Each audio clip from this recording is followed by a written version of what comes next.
I want to place Smith in politics. The word that he used was police, which is about right, because politics is about the exercise of the state's monopoly of violence. By the way, I have a speech defect. Chile is a free country. If you can't stand it, you can run screaming from the room. I don't mind. I'll be all right. Some of us here claim Smith for the left, some for the right, and can find passages in Smith to support their claim. I want to claim him for liberalism, which is, of course, a very conventional way of looking at Smith, which is neither left nor right. Because when you think about it, the standard left-right spectrum is only a quarrel about how to use state power, the power of the government to compel, whether to use it for income redistribution on the left or to use it for empire and occupation on the right. But I think a true liberal, as I think Smith was, doesn't operate along that spectrum. So it's not true, as is commonly claimed, that liberals are conservatives. Hayek wrote a famous essay saying why he wasn't a conservative, and he certainly was not. That you can think of this left-right spectrum, and then we liberals, Smith and me and lots of people in this room, are not on the spectrum, we're above it. It's kind of a triangle. We're not interested in the exercise, well, we're interested in the exercise of state power, observing it, but we don't want to use state power. We want people to be free. So I think we can agree, however we view Smith, that he was highly suspicious of the power of the state. No Scotsman in the late 18th century would think to view the state as a friendly referee between conflicting interests, or certainly no Briton would view the men of the government as philosopher kings making decisions for the rest of us for our good, to nudge us, as Richard Thaler says. I think, and this is my main theme this morning, that we've fallen in economics and in policy science and in politics into the quarrel on the left-right spectrum about the use of state power, whereas Smith was skeptical of state power. That didn't mean he was an anarchist. He believed there was a role for government, as my friends on the left are always saying to me.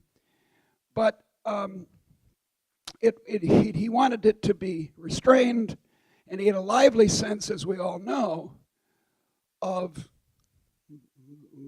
the corruptions of the commercial system at the time. The pattern of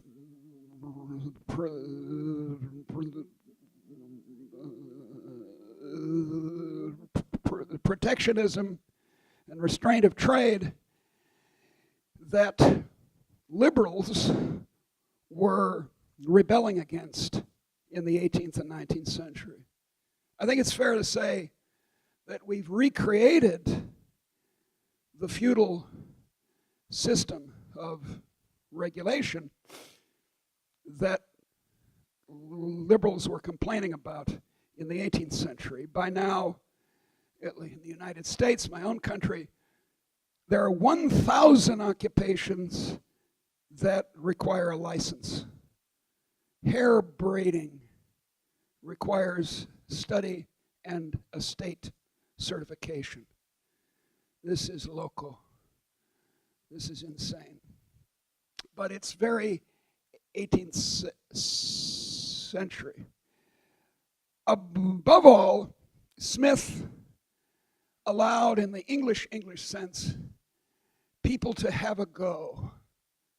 We don't use that phrase in American English, but the English speak of letting people have a go, allowing them to try out things, allowing them to be free to experiment and to enter occupations as they wish and open a hairdressing salon when they wish.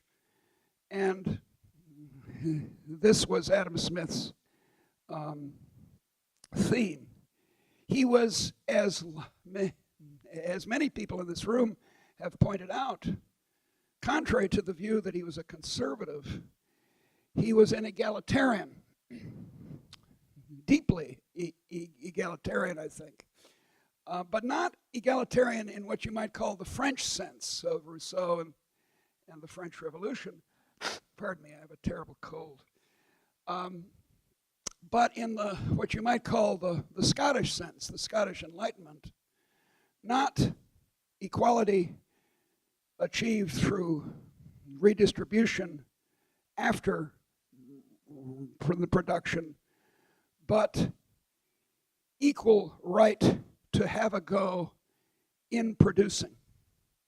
That's the Scottish Enlightenment definition of a free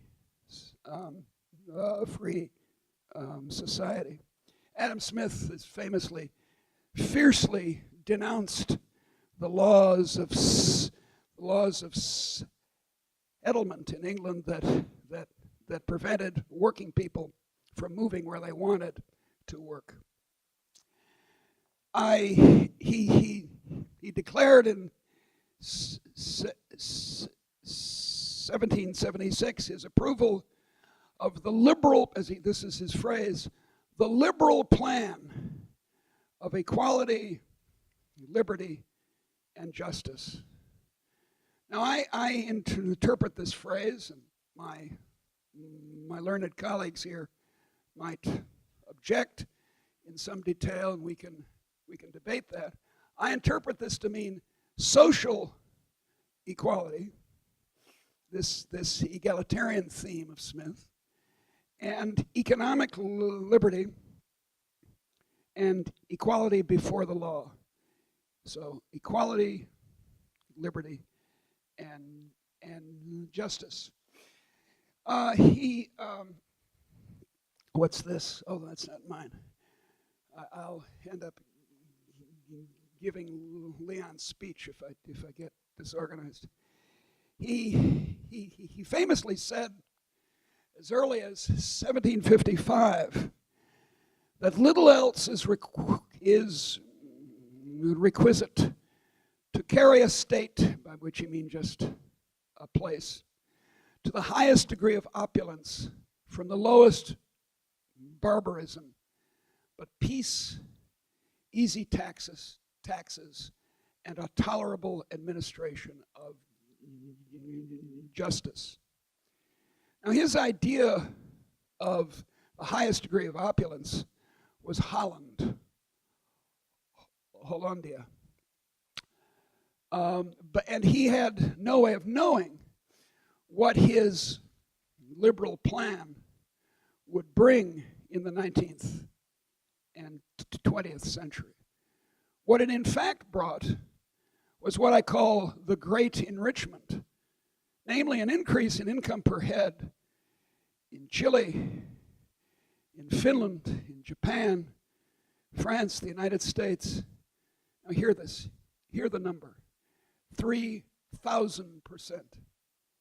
It seems incredible, but it's true. The increase in income per head, the increase in the ability to purchase goods and services per person, increased by a factor of 30 from 1800 to the present, in the face of an increase in world population of over a factor of 7. So that was completely unanticipated by the classical economists, including Smith. Our great poet, Walt Whitman, the poet in the United States of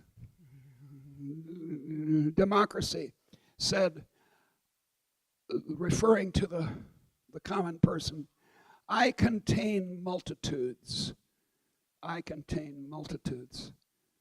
And the experiment was tried in the 19th century in the United States, admitting that we had slavery and didn't allow women to vote and so forth. It was tried out partially with amazing success. It was this letting people have a go that was the core of the liberal plan. Now there's a view which lots of people hold, that it was in fact the activities of the government in the 19th and 20th century that made us rich, or the coming of trade unionism, or some other struggle for equality along this left-right spectrum. I have learned friends who believe that what we called in American history internal improvements, canals and so forth, financed by the government, were the key to the great enrichment. And I think that's quite false. I don't believe, I've argued at some length, I do not believe that capital accumulation or institutional change was what made the modern world. What made the modern world was individual ingenuity, allowing people to have a go, to open a grocery store where they want, to invent new things, new forms of organization. Among my favorite examples of this is containerization. In the harbor of Valparaiso, you see these ships with great cranes on them, or for handling massive containers on their way to or from China. And this is, once you've invented cheap steel, this is a rather obvious idea. But it wasn't implemented, or started to be implemented, until 1956, when the owner of a trucking firm in North Carolina, in the United States, thought, oh yeah, let's make a box and have standardized boxes and pile them up on ships. This had a dramatic effect on the cost of ocean transport of goods and goods. And as part of this factor of 30, this 3,000% increase. Now, my other theme is that Smith was not a radical in the sense of tearing up the society by the roots. He was not, as my title says, a utopian. He didn't say, I know how to organize the society. Let's throw away what we have, what's evolved, and start anew. This is, again, a very French idea, the 18th century French idea. Again, Rousseau, but others certainly expressed in the French Revolution, changing the calendar and so forth. This is the radical idea. And Smith was not an exponent of that by any means. Above all, he disdained what he called, in the theory of moral sentiments, the man of system. The man of system, who seems to imagine that he can arrange the different members of a great society with as much ease as the hand arranges the different pieces on a chessboard. Now, it's my assertion that this assumption that we can be men and women, dear, of system is the leading policy idea in the modern world, and is quite against what Smith said. Smith was hostile to the idea that you could engineer the society, that you could change this and that and expect things to work out well. So he was I would not call him a conservative, but a cautious improver. He wished to take tariffs away as instruments of government policy. He wished to take away restrictions on mobility. He wished to take away slavery. He wished to remove restrictions on having a go. Whereas the man of system, he knows what you need. I just did a piece for Reason magazine about Thaler's nudging. This is the man who won the Nobel Prize in economics this last November, and I don't like his work, to put it mildly, and it's based on this man of system idea. Anthony Waterman, a student of the history of economic thought who ought to be here, put his finger on how economics changed in response to the implementation, the coming of the domination of the man of system over our lives. He wrote in 2012, Malthus's first essay on population in 1798 made land scarcity central, and so began a century-long mutation of political economy, the optimistic science of wealth. That's Adam Smith. The optimistic science of wealth. To economics, the pessimistic science of scarcity. Now, I'm an economist. I've been various kinds. I've been a socialist. I've been a Chicago school economist. I've been a social engineer. Now I'm more an Austrian type.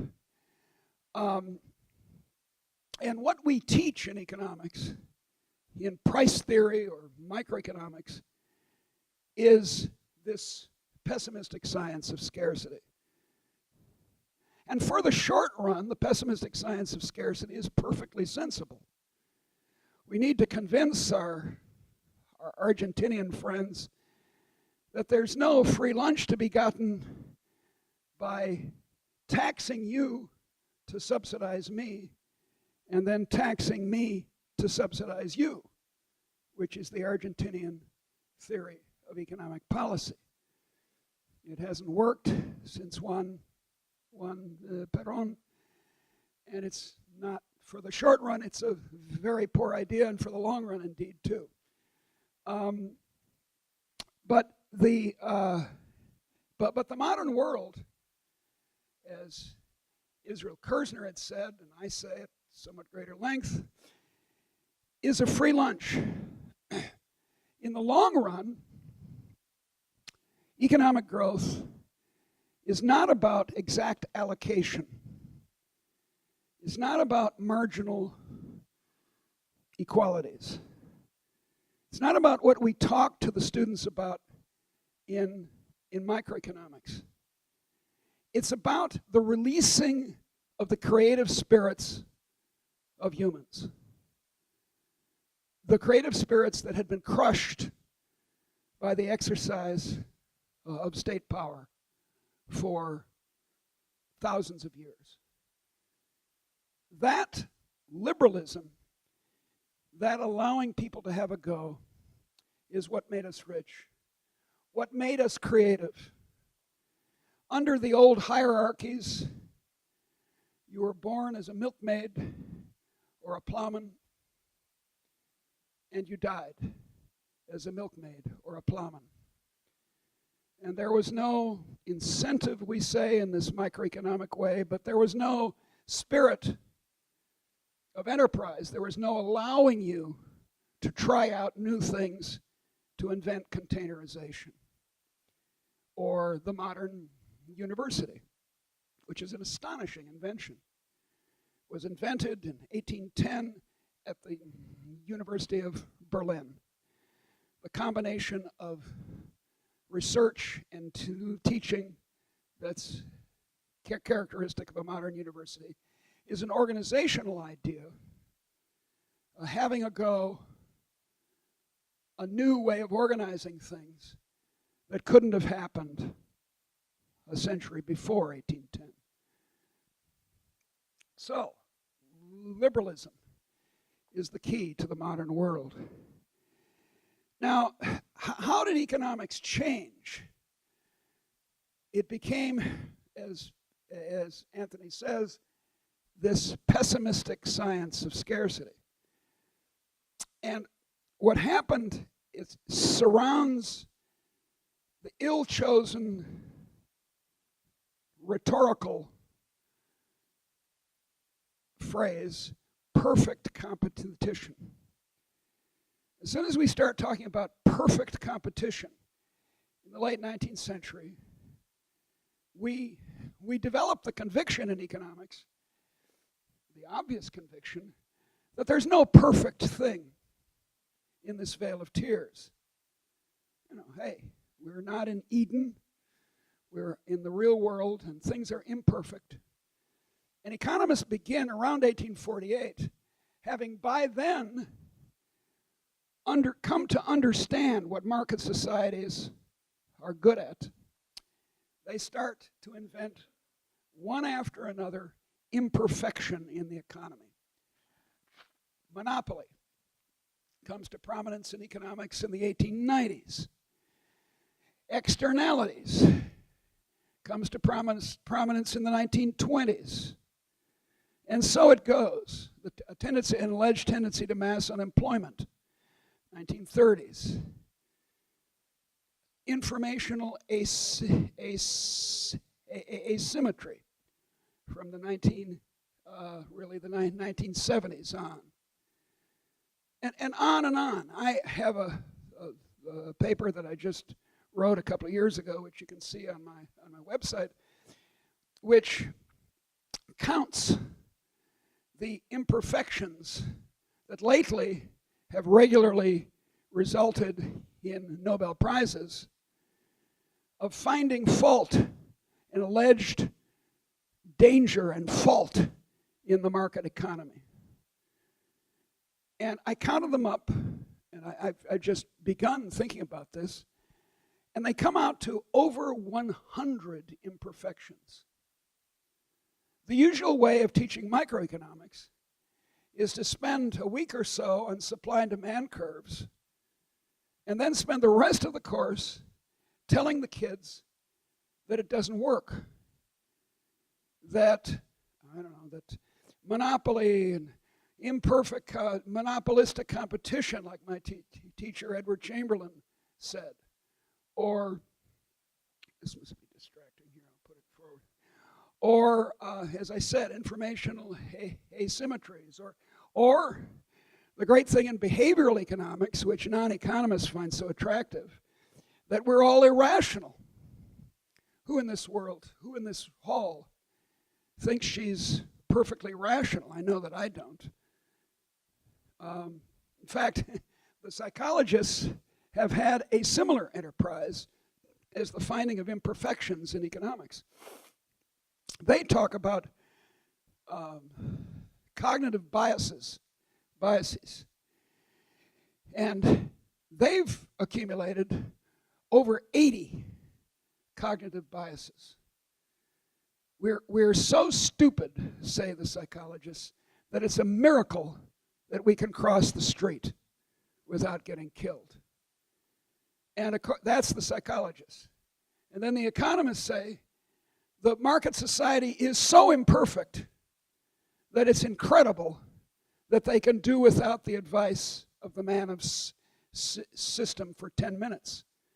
It's very usual for our friends who are not economists to say, well, and some economists indeed, to say a modern economy is so complex that it needs many, many, many regulations and wise philosopher kings and queens to run it, which is, Adam Smith would say, is the opposite of the truth.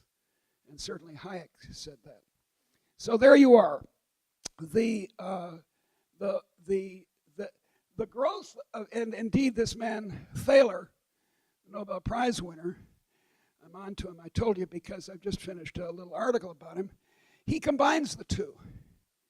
Behavioral economics takes the imperfections that the biases that the psychologists have found and combines them with the imperfections that the economists claim to have found. And, my God, we're idiots in an imperfect market system. We're doomed unless our bosses at Washington or Santiago tell us what to do. We're children, is the basic line here. And the man of system should be in charge. That's what they say. I believe they're wrong. I believe that Adam Smith was right. Several points to end on this theme. First, none of the economists proposing this or that imperfection in the number of over 100 stops to show quantitatively that the imperfection seriously damages the working of a market society. You can show on a blackboard that externalities seriously damage a market society. But that's only if you're allowed to draw the diagram any way you want. If you go and look at the outcome of not paying special attention to externalities, at least through the government, we on the contrary experienced 3,000% increase. While economists were accumulating all these criticisms of a market society, the market societies were delivering, were enriching us all. I look around this room. I don't see any Habsburg chins. I don't see any descendants, I take it, of the crowned heads of Europe or of the New World. No. I think everyone here, as far as I can make out, comes from peasants. Yeah? Yeah, that's about right. Certainly I do, Irish and Norwegian peasants.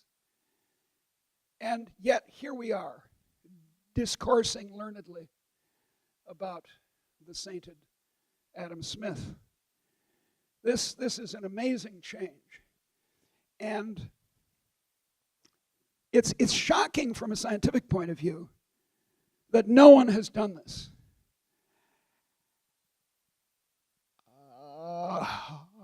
Alito Harberger showed a long time ago that the deadweight loss from monopoly is bound to be quite small, at least on the scale of 3,000%. If monopoly costs 5% of national income of inefficiency, that's 5%, and here's 3,000%. And so it's gone. I'm quite astonished by this, that you offer an imperfection, but then you don't show that it's big. It's as though you took Newton's laws of motion, said, well, there are imperfections in it, there's dust in the in the planetary orbits that slows down the planets in their motion, and then you didn't bother to point out that it's very, very small, that you can show this effect is very, very small. That's the first point. The second point is that indeed many of these imperfections are in course of solving themselves as we enrich, as we get the great enrichment. Spectacular example of this is monopoly. In Smith's time, monopoly was large. You had one supplier in your Scottish village of bread or beer, one. And because of falling transport and transactions costs since the 18th century, we now have massively more sources competing with each other for our business. Mail order alone. Amazon is reinventing the mail order economy of Sears, Roebuck, and Montgomery Ward of a century ago. Informational asymmetry. You know more than your person you're bargaining with knows. That's being cured by the internet. So it's not at all obvious that these so-called imperfections are permanent, and it's certainly not obvious, to go back to the first point, that they're big. So we've got a problem here. Much of economics is irrelevant to the main point. If we're concerned, as Smith was, with the nature and causes of the wealth of nations, it has little to do, I would claim, with the pessimistic science of scarcity. On the contrary, what made us rich is discovery, as the Austrians call it, ingenuity, invention, new ideas, having a go. And what we need to do to understand this enrichment is not to look at the marginal equivalences or little supply and demand curves, but to figure out why these supply and demand curves zoomed out over the last 2 centuries. And they zoomed out not because of capital or institutions, but because of freedom. Allowing people to have a go, and our Adam Smith is the great exponent of that, is how we became rich and even virtuous. Thank you very much.